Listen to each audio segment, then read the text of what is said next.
Hi, it's Jeannine, and we're at Studios Fitness and Dance in Wellesley. And this week I've decided that I want to address some hip stabilization exercises.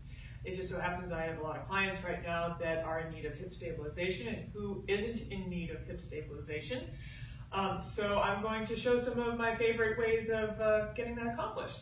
So we're going to use a stability ball and we're going to use the mat.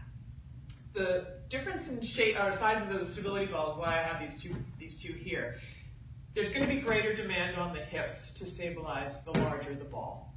Smaller the ball, closer together the feet are going to be, and the easier it will be to stabilize. So I'm just showing that as an option. I'm going to go for the gusto, and I'm going to use the blue, which is a little bit bigger. So we're going to lie down on the mat. And the first thing that I want to say about this whole position is you have to make sure that the low back stays in contact with the floor. If we lie just normally like this, then yeah, we have this lovely natural curve to the bottom of the spine, and that's supposed to be there. We are supposed to have that. But when we're doing certain exercises in order to protect the back, we need to bring that low back and suck it down. Belly button pulls to the back of the spine. If you have a difficult time keeping that position while holding the ball between the feet, you can modify by putting the hands behind the small of the back as a sort of an assistant, okay?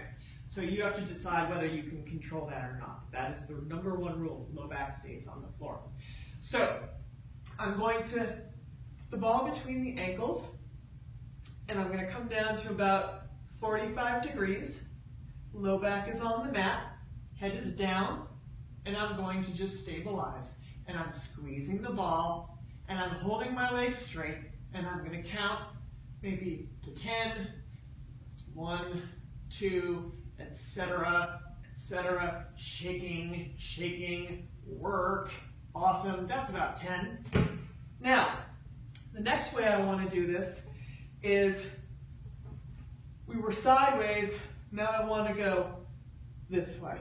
So I'm pushing in with the heel and I'm pushing with the toe, keeping the legs straight, and again, hands can be where you need them, and holding for that slow, lovely count of, I don't know, 10 or so. So we're holding on this side. Beautiful. Take a break. Make sure the low back gets put back down to the floor if it's come up, and then you're going to switch sides. Again, low back in contact, belly button pulls down, pressing into the ball. Notice I'm trying to keep my upper body as relaxed as possible because the shoulders think that they can do everything, whether it's something that is relevant for the shoulders to do or not. So try to keep the shoulders from getting too involved. I would say you can do 2 to 3 sets, slow count to 8 or 10. If you want more challenge for the core, count out loud, all right? That will use your breath, it will make it harder, it'll raise your heart rate a little bit more. It's just a good way to sort of add an extra little bit of challenge. So you want the legs here, 8 to 10 counts, here, and then here. All right, so this looks really easy. It is not an easy exercise, but super important to try to do. Try to fit this in. Let me know how you guys do, and I will see you next week for Friday's Fitness Corner. Thanks a lot. See ya.